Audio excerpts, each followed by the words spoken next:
মুহাব্বতের বিশেষ দৃষ্টি দেওয়ার পরে রব্বুল আলামিন ফায়াগফিরু লিজামিই খালকিহি, তার সকল সৃষ্টিকে ওই রাতে তিনি ক্ষমা করে দেন। তবে রাসূল এখানেও বলেছেন ইল্লা লিমুশরিকিন আও মুশাহিদিন, আল্লাহর যে বান্দা আল্লাহর সাথে শিরিক করে, আল্লাহর সাথে কথায় কাজে অথবা ইবাদতে অংশীদার সাব্যস্ত করে, ওই মুশরিক ব্যক্তি এবং আও মুশাহিন, যে ব্যক্তির অন্তরটা বিদ্বেষে হিংসায় ভরপুর, মুশরিক আর হিংসু, এই দুই শ্রেণীর মানুষকে রব্বুল আলামিন শবে বরাতেও ক্ষমা করেন না।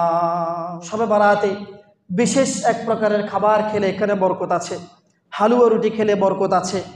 এরপরে শবে বরাত যেটা ছিল ইবাদতের রজনী, সেটাকে উৎসবের রজনীতে পরিণত করা, আতশবাজি ফুটানো, অতিমাত্রায় সাজসজ্জা করা, মসজিদকে অতিমাত্রায় সাজানো, এই টাইপের কাজগুলো। এছাড়াও ইবাদতের মধ্যে বিশেষ পদ্ধতিতে নামাজ পড়া, অমুক সূরা দিয়ে নামাজ পড়লে শবে বরাতের নামাজ হবে, এক সূরাকে 3 বার 4 বার 5 বার 7 বার করে পড়লে শবে বরাতের নামাজ হবে। এই টাইপের কিছু কুসংস্কৃতি আমাদের দেশে প্রচলিত হয়েছে, যার কারণে শবে বরাতের মূল ফিলিংস আমরা হারিয়ে ফেলি। সম্মানিত উপস্থিতি, আল্লাহ তাআলা রব্বুল আলামিন মানব জাতি এবং জিন জাতিকে সৃষ্টি করেছেন মৌলিক একটি উদ্দেশ্যকে সামনে রেখে। অনেকগুলো উদ্দেশ্যের মধ্যে মৌলিক ও প্রধানতম উদ্দেশ্য হলো মানুষ এবং জিন জাতি শুধুমাত্র দাসত্ব করবে, ইবাদত করবে আল্লাহ। এটা হলো ঈমানদার এবং বেঈমান, বেদিন, কাফেরদের মধ্যকার পার্থক্য। যারা ঈমানদার নয়, যারা ইসলাম ধর্মকে জীবন বিধান হিসাবে স্বীকার করে না, মুহাম্মদ আরবি সাল্লাল্লাহু আলাইহি ওয়াসাল্লাম দুনিয়াতে আসার পরেও অন্যান্য নবীদের ধর্মকে বিকৃত করে আঁকড়ে ধরে আছে, তাদের মধ্যে আর আমরা মুসলমানদের মধ্যে পার্থক্য হলো আমরা ইবাদত করি শুধুমাত্র এক আল্লাহ, আর তারা ইবাদত করে যখন যার ইবাদত করলে লাভ হয়। পূর্বপুরুষরা যত মূর্তির উপাসনা করেছে, রবের নামে যত ভ্রান্ত ধারণা পৃথিবীতে প্রতিষ্ঠিত করেছে, কাফেররা সে সকল একাধিক প্রভুর ইবাদত করে, শিরকে অংশগ্রহণ করে, মুশরিক হয়ে যায়। আর মুসলমানরা শুধুমাত্র জান গেলেও, প্রাণ চলে গেলেও শুধুমাত্র ইবাদত করে কার? আল্লাহ তাআলা রব্বুল আলামিনের। কোরআনে কারীমের মধ্যে রব্বুল আলামিন বলেছেন ওয়ামা উমিরু ইল্লা লিয়াবুদুল্লাহা মুখলিসিনা লাহুদ্দীন, তোমাদেরকে শুধুমাত্র লিয়াবুদুল্লাহ, আল্লাহর ইবাদতের হুকুমই করা হয়েছে। ইবাদতের ক্ষেত্রে তোমরা শুধুমাত্র আল্লাহর ইবাদত করবা, এই হুকুম তোমাদেরকে আমার পক্ষ থেকে করা হয়েছে। এজন্যই আমরা নামাজে দাঁড়িয়ে আগেই রব্বুল আলামিনের কাছে স্বীকারোক্তি দিই, আল্লাহ আমি আপনার উপাসনা ইবাদত করার জন্য এজন্যই দাঁড়িয়েছি, কারণ ইয়্যাকা না'বুদু ওয়া ইয়্যাকা নাস্তাঈন, কারণ আমি স্বীকারোক্তি দিচ্ছি ইয়্যাকা না'বুদু, আমি শুধু আপনারই ইবাদত করি। ইবাদত করার সময় হলে আপনার সামনেই দাঁড়াই, এখান থেকে বের হয়ে পৃথিবীর অন্য কোনো শক্তির সামনে ইবাদত করার জন্য দাঁড়াই না। যেহেতু আল্লাহ তাআলা রব্বুল আলামিন আমাদেরকে ইবাদত করার জন্য বানিয়েছেন, এটি হলো মৌলিক উদ্দেশ্য। মাঝে মাঝে শয়তানের ধোঁকায় এবং নফসের ধোঁকায় মানুষের শত্রু হলো, প্রকাশ্য ঘোষণা দেওয়া শত্রু হলো দুইটা। একটা শত্রু হলো শয়তান, ইবলিস, যে শয়তান আল্লাহর হুকুম অমান্য করার কারণে, অহংকার প্রদর্শন করার কারণে, আল্লাহর হুকুমের সামনে মাথা নত না করতে পারার কারণে মৃত্যু কিয়ামত পর্যন্ত আল্লাহর পক্ষ থেকে অভিশপ্ত হয়েছে, লাঞ্ছিত হয়েছে। আমরা যখনই কোনো বিপদে পড়ি, ভয় পাই, তখনই বলি আউযু বিল্লাহি মিনাশ শাইতানির রাজীম, আল্লাহ অভিশপ্ত শয়তান থেকে আমি আপনার কাছে আশ্রয় চাই। কারণ শয়তানকে আল্লাহ একটা ক্ষমতা দিয়েছেন, শয়তানের আবদারের কারণে শয়তান মানুষের রগে রেশায় ঢুকে মানুষকে গুনাহে লিপ্ত করতে পারে। শয়তানের 1000 বছরের ইবাদতকে যখন আল্লাহ তাআলা ধূলিসাৎ করে দিলেন আল্লাহর এক সিজদার হুকুম না মানার কারণে, আল্লাহ তাআলা রব্বুল আলামিন যখন শয়তানকে 1000 বছরের ইবাদত নষ্ট করে দিয়ে কিয়ামত পর্যন্ত অভিশপ্ত বানিয়ে দিলেন, ঘোষণা দিয়ে জাহান্নামী বানিয়ে দিলেন। তখন শয়তানের একটা আবদার ছিল, আল্লাহ সব তো শেষ করে দিলেন, দুনিয়াতে আমি একা থাকতে চাই না, আপনার মানুষ জাতি থেকে আমি আমার কিছু সঙ্গী বানাতে চাই। আমি চ্যালেঞ্জ করলাম, আপনি যদি সেই অনুমতি অথবা সেই ক্ষমতা আমাকে দেন, আমি কিয়ামতের দিন কোটি কোটি বনি আদম নিয়ে আপনার সামনে উপস্থিত হব। আল্লাহ তাআলা রব্বুল আলামিন বলেছেন, ঠিক আছে, পারলে করে দেখাও। কারণ আল্লাহ জানেন যারা প্রকৃত অর্থে আল্লাহ রব্বুল আলামিনকে হৃদয় থেকে বিশ্বাস করে, যারা কবরে যেতে হবে কথা বিশ্বাস করে, আবার কবরে যাওয়া মানি মাটিতে খেয়ে ফেলা মানি যে শেষ নয়, আবারও আল্লাহর সামনে দাঁড়াতে হবে কথা বিশ্বাস করে, দাঁড়ানোর পরে চূড়ান্ত সিদ্ধান্ত করে হয়তো জান্নাতে যেতে হবে অথবা জাহান্নামে যেতে হবে কথা যারা বিশ্বাস করে, আল্লাহ তাআলা রব্বুল আলামিন ভালো করে জানেন তারা কখনো শয়তানের পাতা ফাঁদে পা দেবে না। এজন্য আল্লাহ বলেছেন, শয়তান ঠিক আছে তুমি পারলে করে দেখাও। তো মানুষের এক নম্বর শয়তান হলো, এক নম্বর শত্রু হলো শয়তান ইবলিস, আরেক নম্বর শত্রু হলো নিজের নফস। নিজের নফস প্রতিনিয়ত মানুষকে গুনাহের জন্য উদ্বুদ্ধ করে, বাতাস যেই দিকে যায় সেদিকে ছোটার জন্য ধাবিত করে, বৃষ্টি যেদিকে সেদিকে ছাতা দেওয়ার জন্য উৎসাহ দেয়।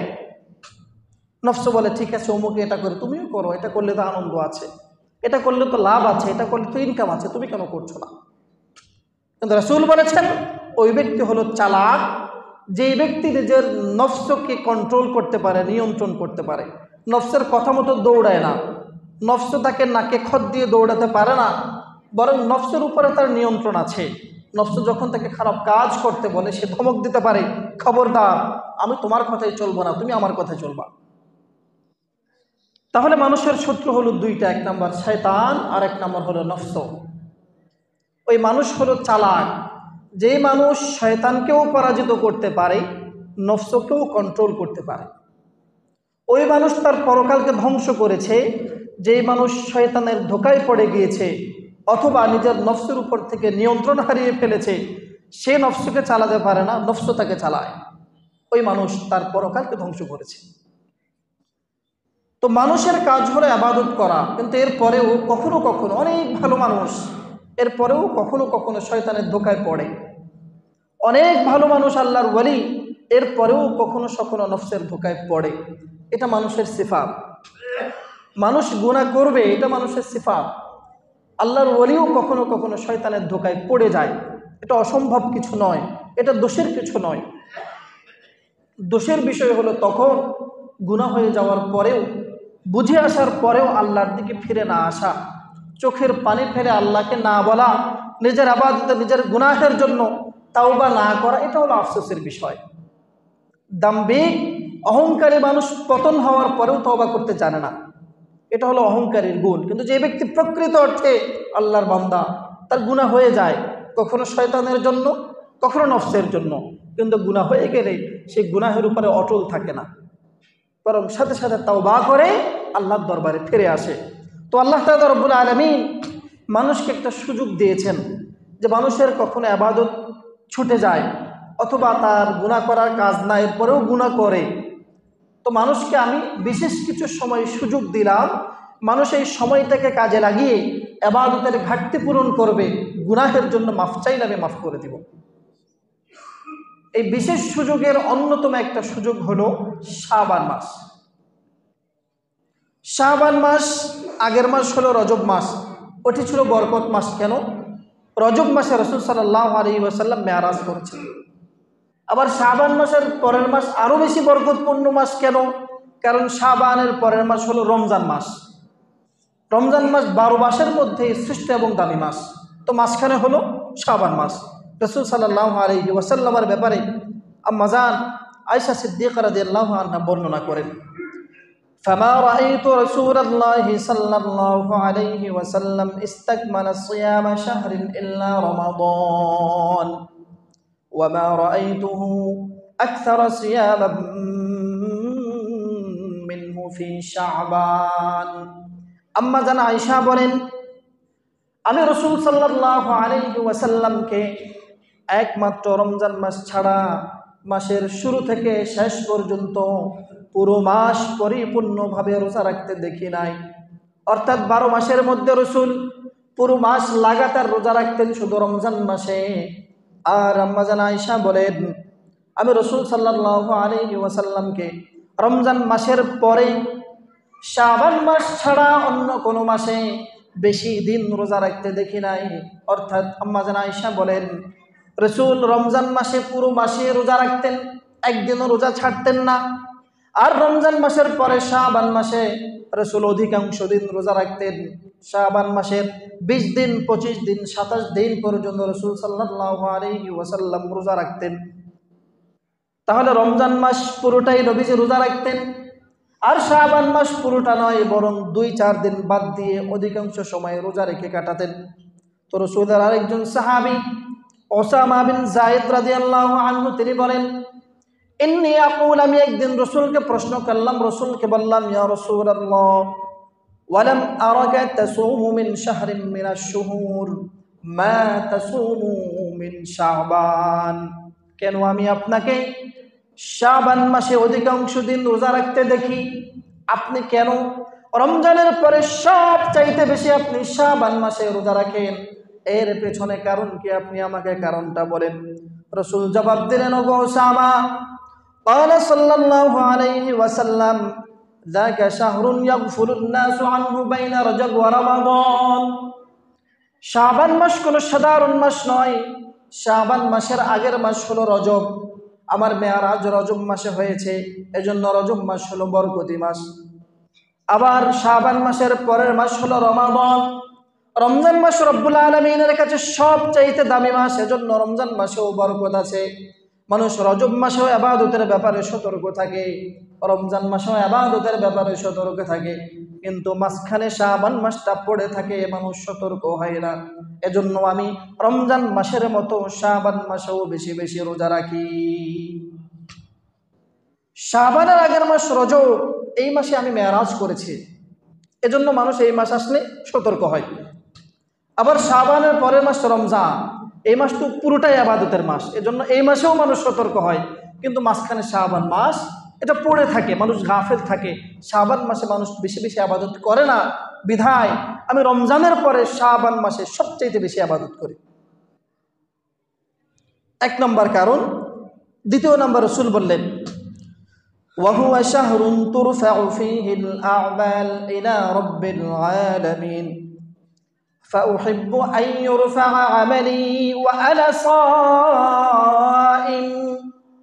রাসূল বললেন 2 নম্বর কারণ হলো আল্লাহ তাআলা রব্বুল আলামিনের কাছে নির্ধারিত ফেরেশতারা মানুষের বান্দারা আমলনামাগুলো রিপোর্টটা পেশ করেন। আর শাবান মাস হলো এমন মাস যে মাসে পুরো বছরের শুরু থেকে নিয়ে বছরের শেষ পর্যন্ত একটা মানুষ কি পরিমাণ ভালো কাজ করেছে, কি পরিমাণ গুনাহের কাজ করেছে, এই বার্ষিক রিপোর্টটা রব্বুল আলামিনের কাছে শাবান মাসে পেশ করা হয়। যেহেতু রব্বুল আলামিনের কাছে আমার পুরো বছরের ইবাদতটা শাবান মাসে উপস্থাপন করা হবে, আল্লাহ তাআলা আমার রিপোর্টটা পড়ে দেখবেন আমি কি পরিমাণ ভালো কাজ করলাম, কি পরিমাণ খারাপ কাজ করলাম।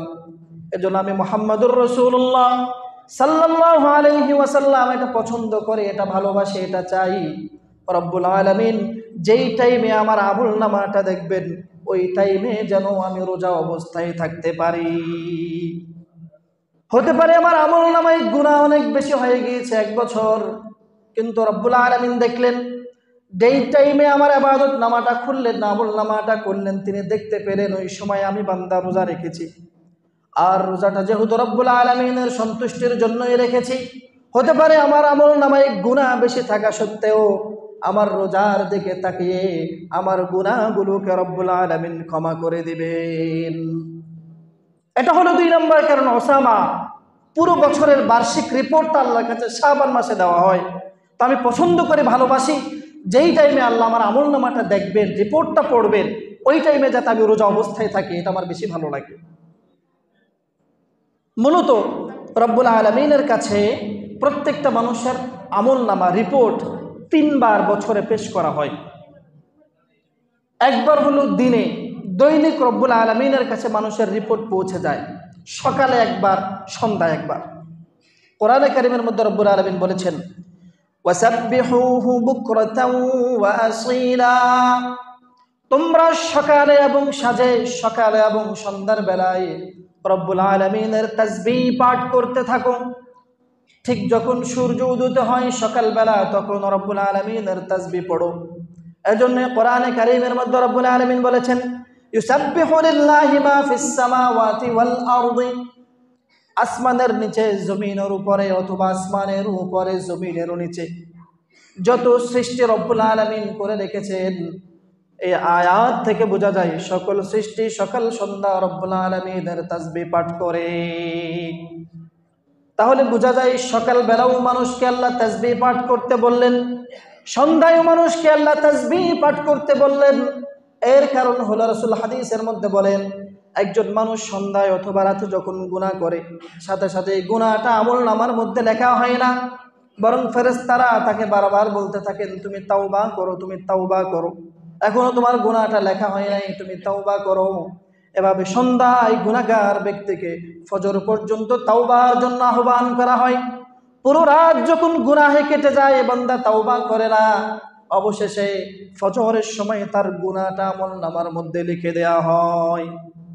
আবার সকালবেলা যে ব্যক্তি গুনাহ করে, সারাদিন তার গুনাহটা আমলনামার মধ্যে লেখা হয় না, সন্ধ্যা পর্যন্ত তাকে তাওবার জন্য আহ্বান করা হয়। আল্লাহর বান্দা যখন সারাদিন গুনাহ অবস্থায় কাটিয়ে দেয়, তাওবা করে না, সন্ধ্যার সময় তার গুনাহটাকে আমলনামার মধ্যে লিখে দেওয়া হয়। রাসূল বলেন, এই সারাদিনের আমলনামা সন্ধ্যায় আল্লাহর কাছে পৌঁছে যায়, সারা রাতের আমলনামা সকালে আল্লাহর কাছে পৌঁছে যায়। তাহলে দৈনিক একবার আল্লাহ মানুষের আমলনামা দেখেন। দ্বিতীয়, আল্লাহ তাআলা রব্বুল আলামিন সপ্তাহে একদিন বান্দার আমলনামা দেখেন। রাসূল সাল্লাল্লাহু আলাইহি ওয়াসাল্লাম হাদিস শরীফের মধ্যে বলেছেন, একদিন নয় বরং সপ্তাহে 2 দিন আল্লাহ তাআলা রব্বুল আলামিন বান্দার আমলনামা দেখেন। রাসূল সাল্লাল্লাহু আলাইহি ওয়াসাল্লাম হাদিস শরীফের মধ্যে বলেছেন, ইয়াউমুল ইসনাইন ওয়া ইয়াউমুল খামিস, আল্লাহ তাআলা রব্বুল আলামিনের কাছে সোমবার এবং বুধবার মানুষের আমলনামা পৌঁছানো হয়। একবার রাসূলকে প্রশ্ন করা হয়েছে, ইয়া রাসূলুল্লাহ, আপনি প্রতি সপ্তাহে 2 দিন করে কেন রোজা রাখেন? রাসূলের দায়মি আমল ছিল তিনি সোমবারেও রোজা রাখতেন, বুধবারেও রোজা রাখতেন। সাহাবীরা প্রশ্ন করলেন, ইয়া রাসূলুল্লাহ, আপনি সোমবারেও রোজা রাখেন, বুধবারেও রোজা রাখেন, এর কারণ কি? রাসূল সাল্লাল্লাহু আলাইহি ওয়াসাল্লাম বলেছেন, আল্লাহ রাব্বুল আলামিনের কাছে প্রতি বুধবারে আমার সাপ্তাহিক আমলনামার রিপোর্ট পেশ করা হয় এবং প্রতি সোমবারে আমার সাপ্তাহিক আমলনামার রিপোর্ট পেশ করা হয়। এজন্য আমি পছন্দ করি আমি রোজা রাখা অবস্থায় যাতে রব্বুল আলামিন আমার আমলনামাটা দেখতে পান। তাহলে সাপ্তাহিক রব্বুল আলামিন একবার আমাদের আমলনামা দেখেন, আর চূড়ান্তভাবে বছরে একবার রব্বুল আলামিনের কাছে আমাদের আমলনামা পৌঁছানো হয়। সেই বছরের নির্ধারিত সময়টা হলো এই যে চলমান শাবান মাস। রব্বুল আলামিনের কাছে শাবান মাসে সকল বান্দার আমলনামা পেশ করা হয়।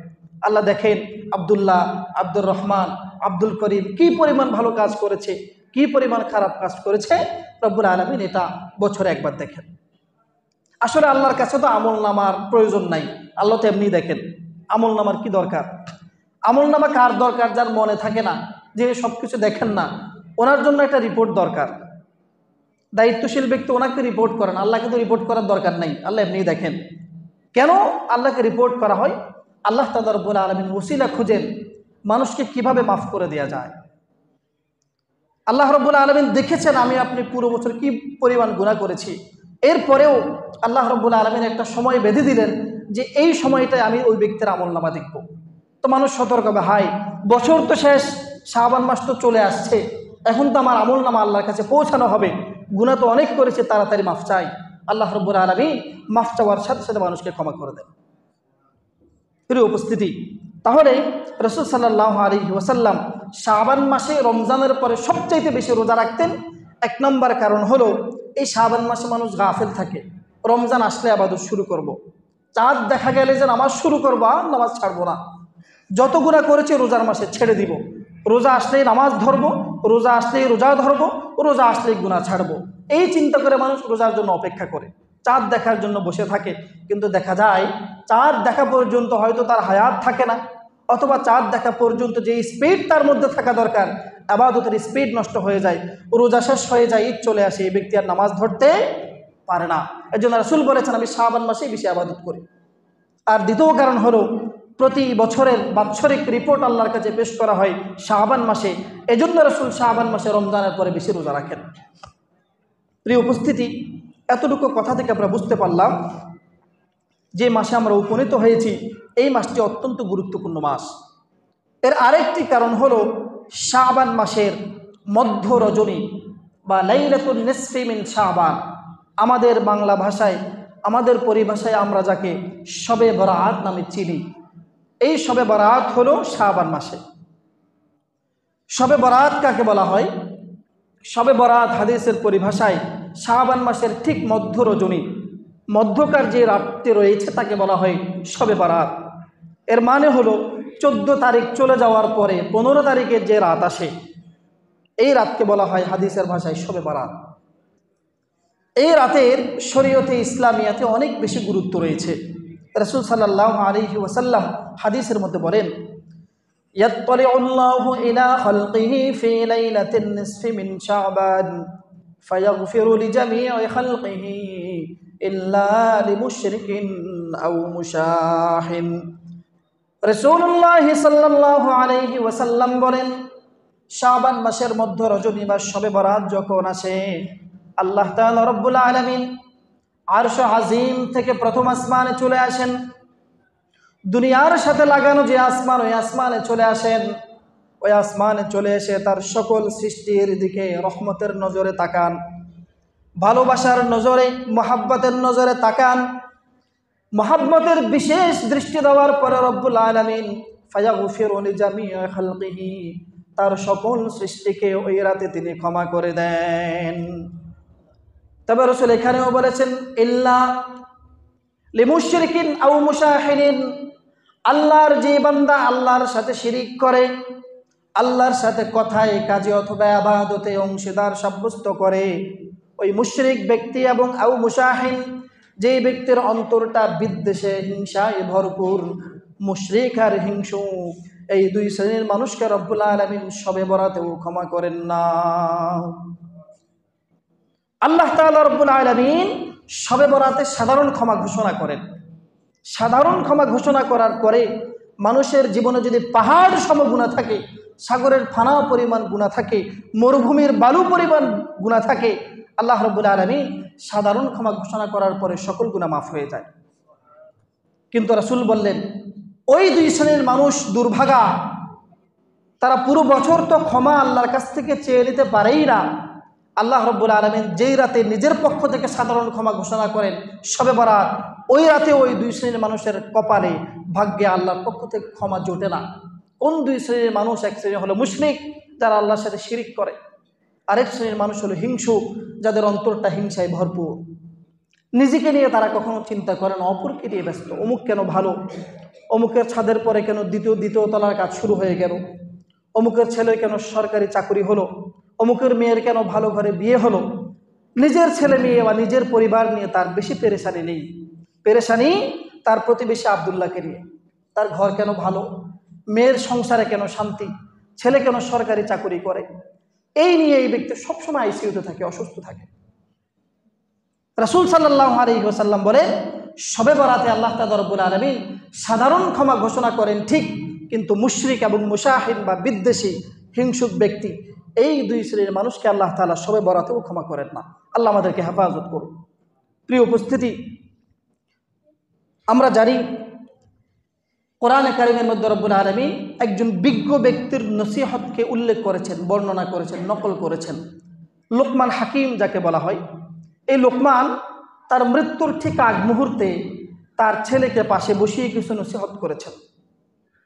আমাদের মুরব্বীরাও দুনিয়া থেকে যাওয়ার আগে তাদের মাথায় যেটা আসে, হয়তো পরবর্তী প্রজন্মকে কোনো কিছু নসিহত করে যান, আমার মরার পরে এটা করবা, ওটা করবা, অমুকে টাকা পাই সেটা দিয়ে দিবা।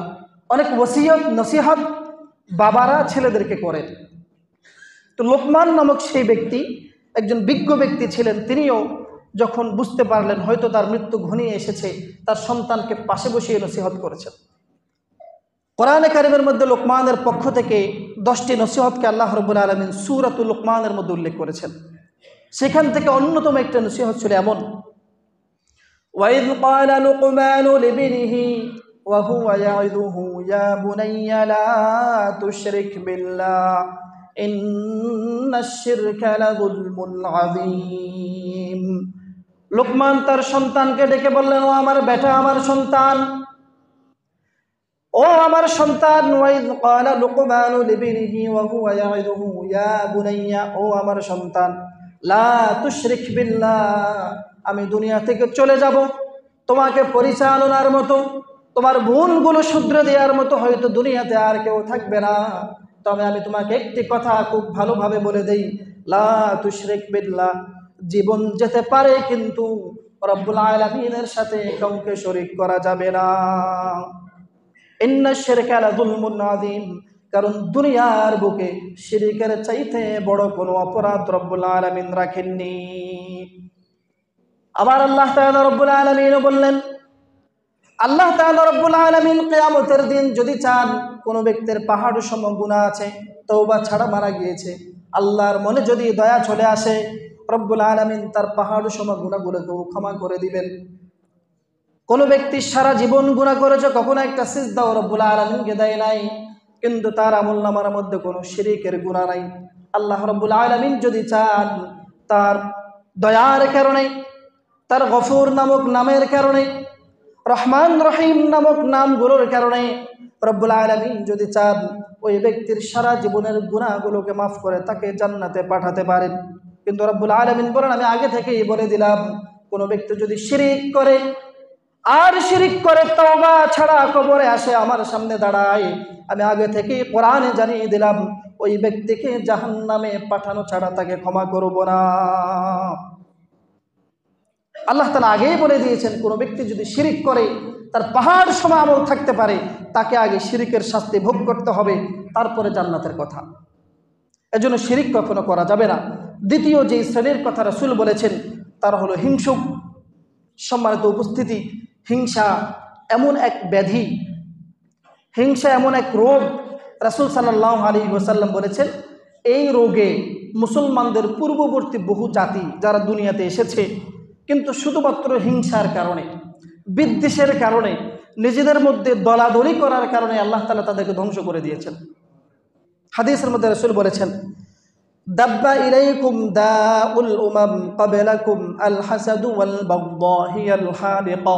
রাসূল বলেন, আমার উম্মতের মধ্যে একটি রোগ চলে আসবে, যেমন পানিবাহিত রোগের মতো কতগুলো ছোঁয়াচে রোগ, যেগুলো একজন থেকে আরেকজনকে স্পর্শ করে ঢুকে যায়। রাসূল বলেন, পূর্ববর্তী উম্মতদের মধ্যে এমন কিছু ব্যাধি ছিল, যেই ব্যাধিগুলো, যেই সমস্যাগুলো আমার উম্মতের মধ্যেও চলে আসবে, তার মধ্যে অন্যতম একটা ব্যাধি হলো আল হাসাদ ওয়াল বাগদা, হিংসা এবং বিদ্বেষ।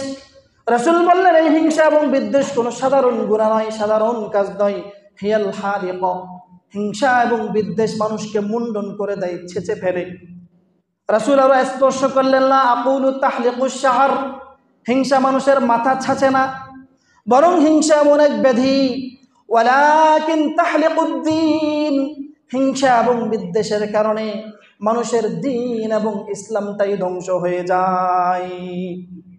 রাসূলুল্লাহ সাল্লাল্লাহু আলাইহি ওয়াসাল্লাম বলেন, ওয়াল্লাযী নাফসি বিয়াদিহি লা তাদখুলুনাল জান্নাতা হাত্তা তুমিনু, আমার জান যে আল্লাহর হাতে কবজার মধ্যে আছে, ওই আল্লাহর কসম করে আমি তোমাদেরকে বললাম, লা তাদখুলুল জান্নাতা হাত্তা তুমিনু, যতক্ষণ পর্যন্ত তোমরা ঈমানদার হতে না পারো, ততক্ষণ পর্যন্ত জান্নাতে যেতে পারবা না।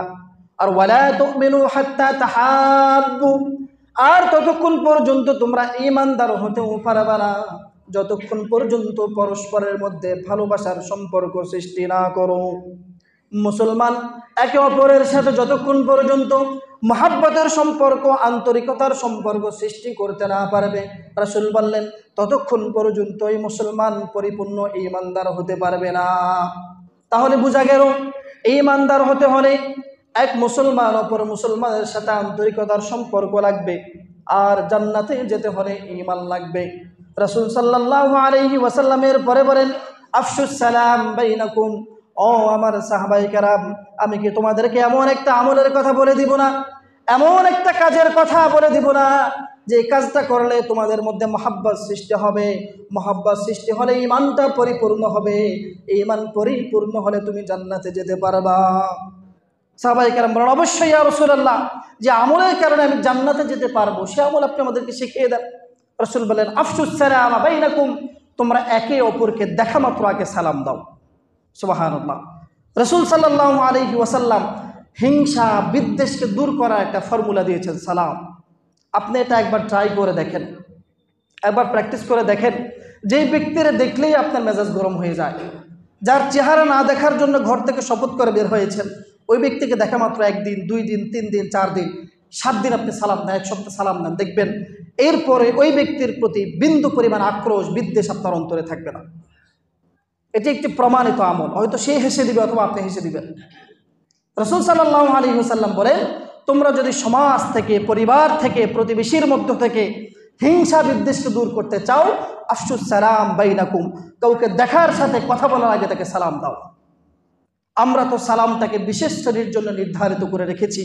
যার দাড়ি নেই সে দাড়িওয়ালাকে সালাম দিবে, যে হুজুর না সে হুজুরকে সালাম দিবে, যে ছোট সে বড়কে সালাম দিবে, বাবা সন্তানকে সালাম দিবে, সন্তান বাবাকে সালাম দিবে, স্বামী স্ত্রীকে সালাম দিবে, স্ত্রী স্বামীকে সালাম দিবে, যিনি হুজুর যিনি হুজুর নন তাকে সালাম দিবেন, যিনি আলেম নন তিনি আলেমকে সালাম দিবেন। এই রীতি সালামের যে মূলনীতিগুলো ছিল, আজকে সমাজ থেকে সেই মূলনীতিগুলো চলে গিয়েছে, যার কারণে সমাজের মধ্যে ভালোবাসা নাই, আন্তরিকতা নাই, পরিবারের মধ্যে আন্তরিকতা নাই, স্বামী স্ত্রীর মধ্যে মহাব্বত নেই, ভাইয়ে ভাইয়ের মধ্যে মহাব্বত নেই, বাবা সন্তানের মধ্যে সম্পর্ক নেই। এজন্য আমরা যদি সালামের প্রচলন বেশি বেশি করতে পারি, ইনশাআল্লাহ সমাজ, পরিবার এবং দেশের মধ্যে যিনি শান্তি বর্ষণ করবেন তিনি কে? আল্লাহ তাআলা রব্বুল আলামিন। প্রিয় উপস্থিতি, যেটা বলতে চেয়েছিলাম শবে বরাতের বিশেষ ফজিলত, আল্লাহ নবী সাল্লাল্লাহু আলাইহি ওয়াসাল্লাম অপর এক হাদিসের মধ্যে আমাদেরকে বলেছেন, ইয়ানজিলু রাব্বুনা ইলা সামাঈদ দুনিয়া লিগুরুবিশ শামস।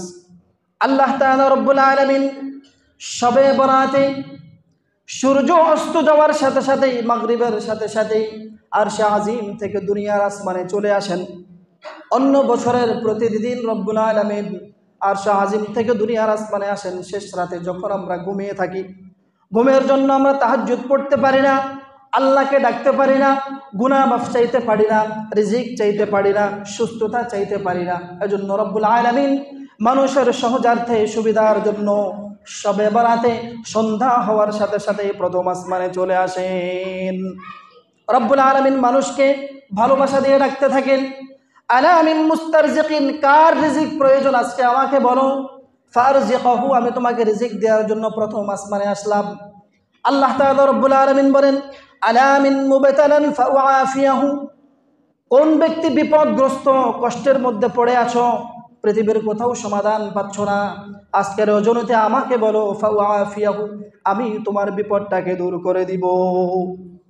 রব্বুল আলামিন এসে ডাকতে থাকেন, আলা মিন মুস্তাগফিরিন, কার ক্ষমা প্রয়োজন, গুনাহের বারে কুঁজো হয়ে গিয়েছো, দাঁড়াতে পারছো না, ক্ষমার আশা ছেড়ে দেওয়ার উপক্রম হয়েছে, জাহান্নামের জন্য তুমি দিন গুনছো, ক্ষণ গুনছো, এমন কোন ব্যক্তি আছো, আজকের রজনীতে আমাকে বলো, আমি তোমার জীবনের গুনাহগুলোকে মাফ করে দিব। রব্বুল আলামিন আরশে আজিম থেকে শবে বরাতে প্রথম আসমানে চলে আসেন, বিপদগ্রস্ত, ক্ষতিগ্রস্ত, কষ্টে জর্জরিত মানুষগুলোকে ডাকতে থাকেন ক্ষমার জন্য, রিজিক দেওয়ার জন্য, বিপদ থেকে মুক্তি দেওয়ার জন্য।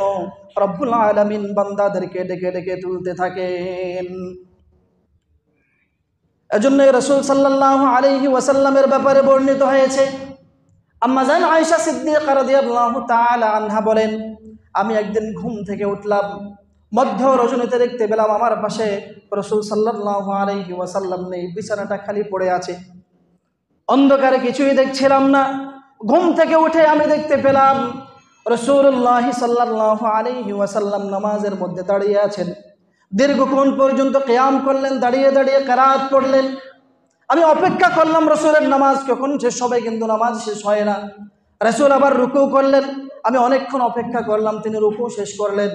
রাসূল আবার সিজদা করলেন, এত লম্বা সিজদা করলেন, আমি মনে করলাম, আমার আশঙ্কা হলো হয়তো সিজদার মধ্যে বিশ্বনবী দুনিয়া থেকে চলে গিয়েছেন।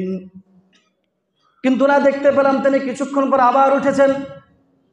তিনি যখন দ্বিতীয় সিজদায় গেলেন, এত লম্বা সময় পর্যন্ত তিনি সিজদা করলেন। আমার আবার আশঙ্কা হলো হয়তো সিজদার মধ্যে বিশ্বনবী দুনিয়া থেকে চলে গিয়েছেন, কিন্তু না দেখতে পেলাম তিনি আবার সিজদা থেকে উঠে বসলেন। নামাজ শেষ করলেন। আমি রাসূলকে প্রশ্ন করলাম, ইয়া রাসূলুল্লাহ, আপনি এত লম্বা সময় ধরে কেন নামাজ পড়লেন? রাসূলুল্লাহ সাল্লাল্লাহু আলাইহি ওয়াসাল্লাম বলেন, ও আয়েশা, তুমি কি জানো না আজকের রজনীটা কোন রজনী? হাযা লাইলাতুন নিসফি মিন শাবান, এটা হলো শাবানের মধ্য রজনী, শবে বরাত। আল্লাহ তাআলা রব্বুল আলামিন প্রথম আসমানে এসে আমাকে ডাকছেন, আমি কিভাবে ঘুমিয়ে থাকি, এজন্যই আমি ঘুম থেকে উঠে লম্বা সময় পর্যন্ত নামাজের মধ্যে পড়ে থাকি। তাহলে বোঝা যায় শবে বরাত হলো না ঘুমিয়ে ইবাদত করার রাত। শবে বরাতে মূলত আমাদের দেশে নানান কারণে কিছু কুসংস্কৃতি চালু হয়ে গিয়েছে। শবে বরাতে বিশেষ এক প্রকারের খাবার খেলে এখানে বরকত আছে, হালুয়া রুটি খেলে বরকত আছে। এরপরে শবে বরাত যেটা ছিল ইবাদতের রজনী, সেটাকে উৎসবের রজনীতে পরিণত করা, আতশবাজি ফোটানো, অতিমাত্রায় সাজসজ্জা করা, মসজিদকে অতিমাত্রায় সাজানো, এই টাইপের কাজগুলো। এছাড়াও ইবাদতের মধ্যে বিশেষ পদ্ধতিতে নামাজ পড়া, অমুক সূরা দিয়ে নামাজ পড়লে শবে বরাতের নামাজ হবে, এক সূরাকে 3 বার 4 বার 5 বার 7 বার করে পড়লে শবে বরাতের নামাজ হবে। এই টাইপের কিছু কুসংস্কৃতি আমাদের দেশে প্রচলিত হয়েছে, যার কারণে শবে বরাতের মূল ফিলিংস আমরা হারিয়ে ফেলেছি। মূলত শবে বরাতে আমরা যে কাজগুলো করব, শবে বরাতে যে কাজগুলো আমাদেরকে কাজে দিবে, কাজে লাগবে, 1 নম্বর হলো বেশি বেশি নফল নামাজ পড়া। শবে বরাতে রাসূলের মতো দীর্ঘ সময় দিয়ে, অন্য সময় তো আমাদের ব্যস্ততা, 2 রাকাত নামাজ 1 মিনিটে শেষ হয়ে যায়, 4 রাকাত নামাজ 2 মিনিটে শেষ হয়ে যায়। আমরা মাশাআল্লাহ নামাজে খুব বেশি চালু, সময় থাকে না আমাদের। কিন্তু শবে বরাত আমরা এই রাতটাকে ফেস করব, আমি 2 রাকাত নামাজ 10 মিনিট সময় লাগিয়ে পড়ব। সবচেয়ে লম্বা যে ক্যারাতটা আমি পারি, সেই ক্যারাত দিয়ে আমি শবে বরাতে নফল নামাজ পড়ব। একা একাভাবে আমরা মসজিদে হোক, ঘরে হোক, যে কোনো জায়গায় হোক আমরা নফল নামাজ পড়তে পারি। দ্বিতীয় আমল হলো ইস্তিগফার করা। গুনাহ নাই আমাদের এখানে একজন ব্যক্তিও বুকে হাত দিয়ে, সাহসী ব্যক্তি নাই যে বলতে পারবে হুজুর আমার জীবনে একটা গুনাহও নাই। কেউ বলতে পারবে? দুনিয়ার কোনো মানুষ আল্লাহর ওলি হতে পারে, তিনিও বলতে পারবেন না আমার জীবনে গুনাহ নেই। তাহলে আমরা শবে বরাতে রব্বুল আলামিনের কাছে 2 ফোঁটা চোখের পানি ফেলে গুনাহের জন্য ক্ষমা চাইতে পারি। আল্লাহ তাআলা রব্বুল আলামিন আমাদেরকে ক্ষমা করে দিবেন। এরপরে আমাদের বিপদ নেই, আপদ নেই, প্রয়োজন নেই এমন কেউ নাই। আমরা শবে বরাতে রব্বুল আলামিনের কাছে বেশি বেশি একটু সময় দিয়ে দোয়া করতে পারি। চতুর্থ যে কাজটি আমরা শবে বরাতে করব, সেটা হলো কেউ না দেখে মতো, কাউকে ডাকাডাকি না করে কবর জিয়ারত করতে পারি। কবর জিয়ারতের পদ্ধতিও পরিবর্তন হয়ে গিয়েছে। একটি হাদিসের মধ্যে এসেছে, আম্মা জান আয়েশা বললেন, আমি শবে বরাতে গভীর রজনীতে রাসূলকে খুঁজে পাচ্ছিলাম না, ঘরে বাহিরে কোথাও নেই। একটা সময় আমি দেখতে পেলাম তিনি কবরস্থানে গিয়ে, রওজা শরীফের পাশে যে কবরস্থান বাকি আছে, তিনি সেখানে গিয়ে কবর জিয়ারত করছেন। তখন আমি একই প্রশ্ন করেছি, রাসূল বলেছেন আজকে হলো লাইলাতুন নিসফি মিন শাবান, আল্লাহ তাআলা এই রজনীতে মানুষকে ক্ষমা করে দেন, এজন্য আমি এই কবরবাসীদের জন্য দোয়া করি। তাহলে আমরা কবর জিয়ারতের মাধ্যমে হোক অথবা কবরবাসীদের জন্য দোয়া করার মাধ্যমে হোক, এই কাজটা আমরা করতে পারি। আর সর্বশেষ শবে বরাতের উপলক্ষে আমরা যে আমলটি করতে পারি সেটি হলো রোজা রাখা। কিন্তু এটা আমাদেরকে মনে রাখতে হবে, রোজা রাখার ব্যাপারে বিশুদ্ধ কোনো রওয়ায়াত নেই। শবে বরাতের রোজা এই নামে কোনো রোজা নেই। তবে শবে বরাতের সময় যে রোজাটা আমরা রাখতে পারি সেটা হলো আইয়ামে বীজের রোজা। রাসূল সাল্লাল্লাহু আলাইহি ওয়াসাল্লাম প্রতি মাসের 14, 15, 13, 14, 15 আরবি মাসের এই 3 দিন তিনি প্রতি মাসে রোজা রাখতেন। এগুলোকে বলা হয় আইয়ামে বীজের রোজা। তাহলে শাবান মাস এমনিই বেশি আবাদত করার মাস, রাসূল শাবান মাসে এমনিই রোজা রাখতেন। তারপরে শবে বরাত, তার উপরে মাসের মাঝখানের 3 দিন রোজা রাখা রাসূলের সুন্নত। তাহলে শবে বরাত উপলক্ষে আমরা 13ই শাবান, 14ই শাবান, 15ই শাবান রোজা রাখতে পারি। তাহলে নামাজ, রোজা, শারীরিক অনেকগুলো ইবাদতের মাধ্যমে হয়তো আল্লাহ তাআলা রব্বুল আলামিন আমাদের পেছনের জীবনের গুনাহগুলোকে মাফ করে দিবেন।